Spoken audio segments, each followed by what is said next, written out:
கிருஷ்ண பகவானுக்கு முராரின்ற பேர் உண்டு. அவருக்கு அந்த பேர் எப்படி வந்ததுன்னு நம்ம இன்னைக்கு பார்க்கலாம்.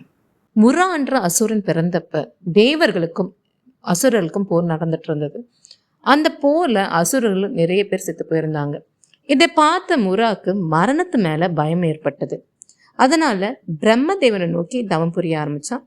பிரம்மதேவனும் இவனோட தவத்துல சந்தோஷம் அடைஞ்சு இவனுக்கு என்ன வர வேணும்னு கேட்கிறாரு. அதுக்கு முரா, நான் யாரோட போரிட்டாலும் அவங்கள தொட்டவுடன் அவங்களுக்கு மரணம் ஏற்பட வேணும்னு கேட்குறாரு. பிரம்மதேவனும் இவன் கேட்ட வரத்தை கொடுத்துட்றாரு. இதனால சந்தோஷம் அடைஞ்ச முரா நிறைய கொடுமைகள் பண்ண ஆரம்பிச்சான். தேவர்கள்ட்ட போய் போரிடுறதுக்காக இந்திரனை போருக்கு கூப்பிட்றான். அப்போ இந்திரன் சொல்றாரு, நீ என் கூட போரிட்டா உனக்கு பெருமை இருக்காது, நீ யம தர்மராஜா கூட போய் போரிடு அப்படிங்கிற. அதை கேட்டு முராவும் யம தர்மராஜாவை போய் பார்க்குறான். யம தர்மராஜா என்ன சொல்றாருன்னா, நீ என் கூட போரிட்டா உனக்கு பெருமை இருக்காது, நீ கிருஷ்ணா கூட போய் போரிடு அப்படிங்கிறார்.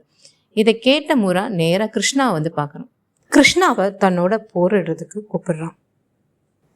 உடனே கிருஷ்ண பகவான், முரா, எனக்கு உன்னோட போரிட ரொம்ப பயமா இருக்கு, என்னோட இதயம் படப்படம் துடிக்குது, உன்னோட இதயமும் படப்படம் துடிக்கிறத நான் உணர்றேன், நீ என்ன பயப்படுறியா அப்படின்னு கேட்குறாரு. எனக்கு எந்த பதட்டமும் கிடையாது, என்னுடைய இதயம் சாதாரணமாக தான் துடிக்குதுன்னு முரா சொல்கிறான். அது கேட்ட கிருஷ்ணா, நான் என்னோட இதயத்தை தொட்டு பார்த்தேன், அது படப்படம் துடிக்குது, அதே மாதிரி நீ உன்னோட இதயத்தை வேணால் தொட்டுப்பார் அப்படிங்கிற. முராவும் தன்னோட இதயத்தை தொடுறான்.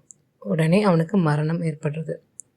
கிருஷ்ண பகவான் ரொம்ப சாமர்த்தியமாக முராருக்கு மரணத்தை ஏற்படுத்தி கொடுத்தார். கிருஷ்ண பகவான் முராவை கொன்னதால அவருக்கு அன்றையிலேருந்து முராரின்ற பேர் வந்தது.